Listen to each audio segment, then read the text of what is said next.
Hi mayam nungaribo kamay tawrige mayam ay ngasi video se labuktagi hekta hawree akoy nga phaba kumay neba ko mayam ado ngasi nga phaba oyna yengminasi ko mayam Kilona ase karino Kilona ase natiye fish ne Kilona nai kilona ra Dairabo ba Leitung makan.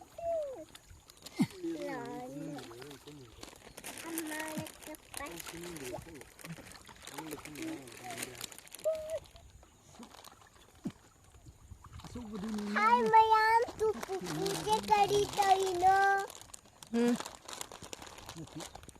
Hi mayam hojik puje kari taino yengo Pupu kay dai ba Pupune Kilona pari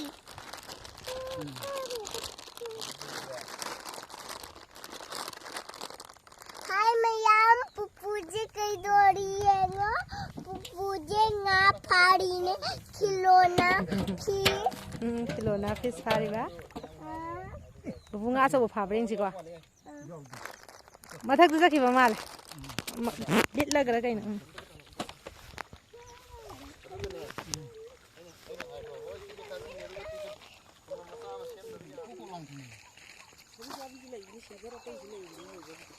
Yam haina lotra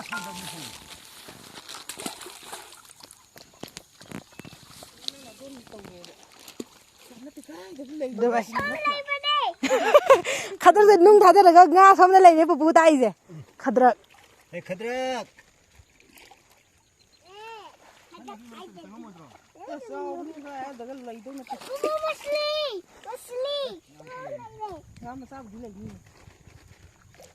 Hey khadrak.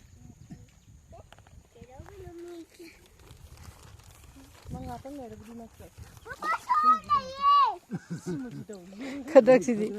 tin jik tu rim ni cha thobi nang yang ko as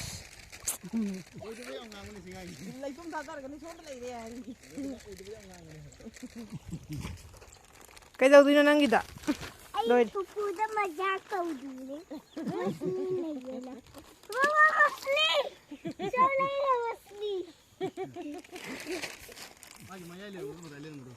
Maya ida matai da no ina kai na to bi ji sielam dori ni nang na kan ni lom da dis la kara ja khada yam hai tro ma yam hai lo huh Papa, shalay na. yare wara ni yare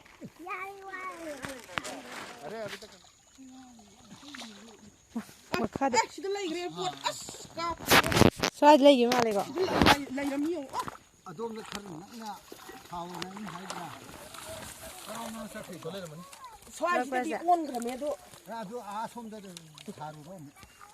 Na ra som da tharu ra. mayam ngasai da gi tanarak nga ni ko sigi nga se ado phaba ngamdadana phana kuina hari pung 4 ne sigi nga sim phana bona bda sangi je dum mari koilo lotana go mayam wa gai wa halaga last sigi nga sin dawrise ado mayam hojik nga seong ko saudre ngo yam phajaye chaw sam jawre ado phajan thonga hoji satharani hinjang su hauna aina video se mayam sum kaino tawge na nungsidana go ade isa thoibina labukta kuma nga phaba khotpai kaino tawbasta aina video se yam phajana nambadi oide dum nungsidana kabak sabak dum namjalle ado mayam yong ko nga se saudre ngo khu saw se khoi sai pu khale hojik adu duga yumda kana ba tawrani nga masa di dum masa lei ko sawre tu pai ma chawmandana pai ba ngamde nga jeong ko to akoi photo da video da yeng ba da di funga se yam kahani yam chawdi mandre ko di jo seng ba da real da di ko yam sawre nga se mayam u ba dum khangamani thadaraga to yamna gai haini wahalle mana wahal ba finally phare hoji mayam ai matang sai da video se loisil lage to mathangi video da mu yeng minersi ko mayam bye bye